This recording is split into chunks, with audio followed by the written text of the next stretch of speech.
दोस्तों ना खाऊंगा ना खाने दूंगा, ये नरेंद्र मोदी ने बोला था।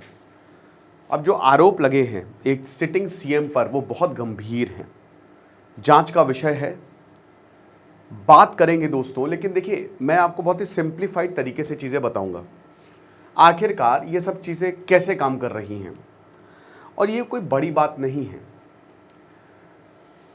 तो चलिए शुरू करते हैं कि मोहन यादव पर क्या आरोप लगे हैं। मैं सलाम करता हूं मेरा फेवरेट अखबार इंडियन एक्सप्रेस को।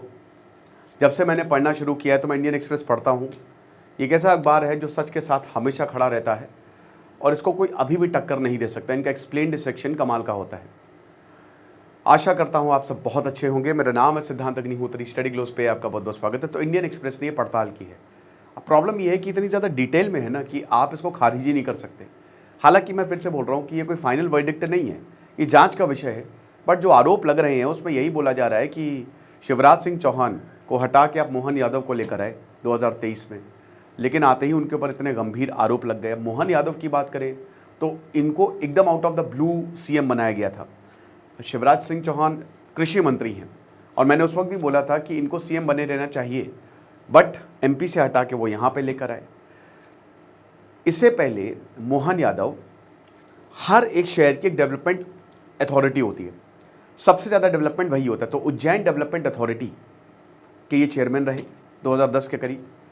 उसके बाद ये टूरिज़्म के भी चेयरमैन रहे, जो उज्जैन का टूरिज़्म है। उसके बाद ये उज्जैन से विधायक भी रहे। अब उज्जैन का इनको सब कुछ पता है बहुत अच्छे से। उज्जैन इस समय भारत का सबसे उभरता हुआ टेम्पल टाउन है। हर कोई महाकाल के दर्शन चाहता है। मैं भी महाकाल गया हूँ दोस्तों, आज से 2 साल पहले मैं गया था उज्जैन में, मैंने दर्शन किए वहाँ पे। मेरे 11 ज्योतिर्लिंग वैसे हो गए हैं। तो मैं वहाँ पे गया और जो उन्होंने नया कॉरिडोर बनाया है सरकार ने, वो काबिल तारीफ़ है। बहुत शानदार कॉरिडोर बनाया है, जिसकी वजह से उज्जैन में बहुत तेज़ी से टूरिज़्म बढ़ रहा है। अर्ध कुंभ होने वाला है, सिंहस्थ कुंभ 2028 में उज्जैन में होगा। अभी इस साल नासिक में हो रहा है। तो अभी जो सिंहस्थ कुंभ होगा उसकी तैयारियां उज्जैन में जोरों शोरों से चल रही हैं। मैं शिप्रा नदी के किनारे उज्जैन, तो शिप्रा नदी के जो घाट है वो उतने डेवलप्ड नहीं है। मैं पूरा घुमाऊं उसको, पूरा डेवलपमेंट का काम, रीडेवलपमेंट को किया जाएगा। 14 पुल, फ्लाईओवर बनाए जाएंगे। पूरा इंफ्रास्ट्रक्चर, मतलब उज्जैन को वेटिकन सिटी के तर्ज पे बनाया जाएगा। 55 किलोमीटर है इंदौर, और इंदौर मिनी मुंबई बोला जाता है। इनफैक्ट मुंबई को भी उसने कई मायनों में पीछे छोड़ दिया है। भारत का one of the most developed city है इंदौर। तो इंदौर में भी 4 लेन निकाली जा रही हैं। बाकी उज्जैन के जितने अगल बगल एरियाज 6 लेन हाईवेज निकल रहे हैं, 4 लेन हाईवेज निकल रहे हैं। मेडिकल टाउन बनाने की बात की जा रही है, साइंस सिटी बनाने की बात की जा रही है, आईटी पार्क्स बनाने की उज्जैन में बात की जा रही है। नदी के किनारे है, बहुत ज़्यादा फायदा मिलेगा। एक तरीके से पूरे अर्बनाइजेशन की उज्जैन की बात की जा रही है कि शहरीकरण ऐसा होगा कि कोई इंसान यहां पे आएगा तो वो देखता रह जाएगा कि ये है उज्जैन। और मैंने क्या बताया कि उज्जैन में लगातार भीड़ बढ़ती जा रही है। So thanks to social media and all. अब मोहन यादव 2023 में बनते हैं सीएम। आरोप यह है कि भैया मोहन यादव, देखिए आपके पास सारे रिकॉर्ड्स, आप सीएम हैं तो आपको पता है कि सारे प्रोजेक्ट तो आप ही निकालोगे ना भाई। मैं अगर राजा हूं तो मैं कहीं किसी भी जमीन को या किसी भी एरिया को सोना बना सकता हूं। वो मेरे हाथ में है कि मैं उस प्रोजेक्ट को पास कर दूंगा। तो जब आप ही राजा हो और आपको पता है कि आप कम समय के लिए ही हो, तो हो सकता है आपके कुछ हित रहे हों। अब हो सकता है कोइंसिडेंस भी हो, क्योंकि इससे पहले मोहन यादव के जो परिवार वाले हैं वो रियल एस्टेट में ही थे, और जो इनके भाई के बेटे गोविंद यादव, उन्होंने इन सबसे मना किया कि ऐसा कुछ भी नहीं है। लेकिन दोस्तों चीज़ें उतनी सीधी है नहीं जितनी लगती हैं।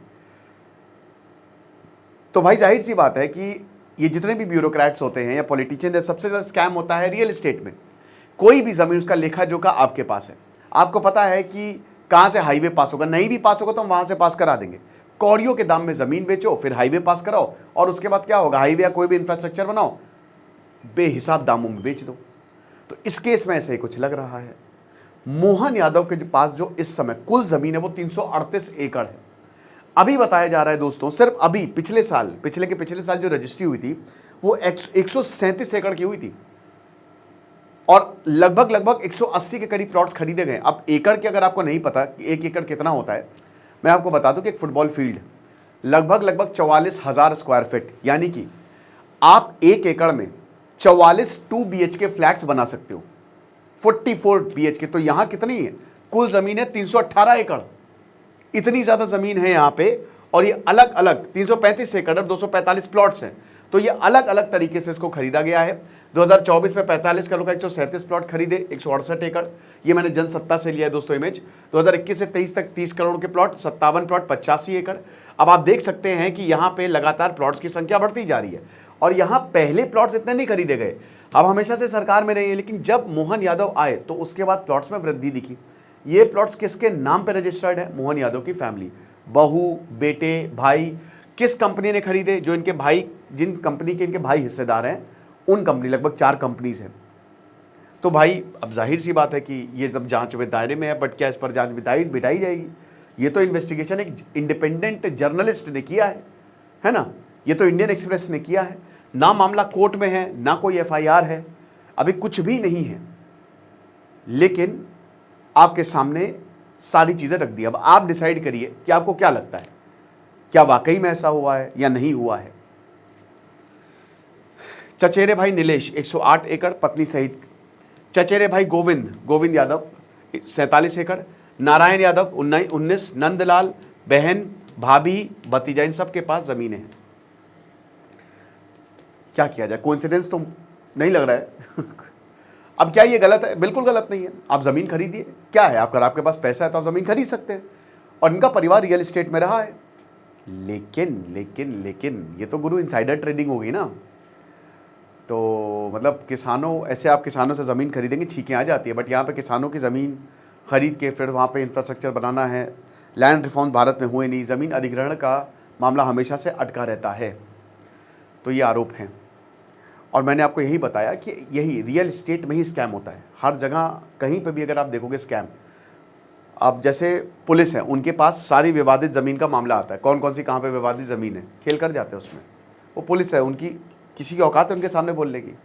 विवादित ज़मीन हमारी है, हम देख लेंगे उसको, फिर बेच दो, कुछ पास करवा दो, बेच दो, सारी फाइलें आते हैं। तो ऊपर से नीचे तक यार सब कुछ, लड्डू कटेगा तो सब में बटेगा। लड्डू नहीं, क्या कद्दू कटेगा तो सब में बटेगा, सॉरी, कद्दू कटेगा तो सब में बटेगा। अब देखेंगे, जो भी होगा मैं आपको ज़रूर बताऊंगा, कोई अपडेट होगी मैं इसमें बताऊंगा। और आप बताइए आपको क्या लगता है, व्हाट डू यू थिंक, ये जो ज़मीन का मामला आया है। खुश रहिए, पढ़ते रहिए। दिस इज सिद्धांत अग्निहोत्री साइनिंग ऑफ।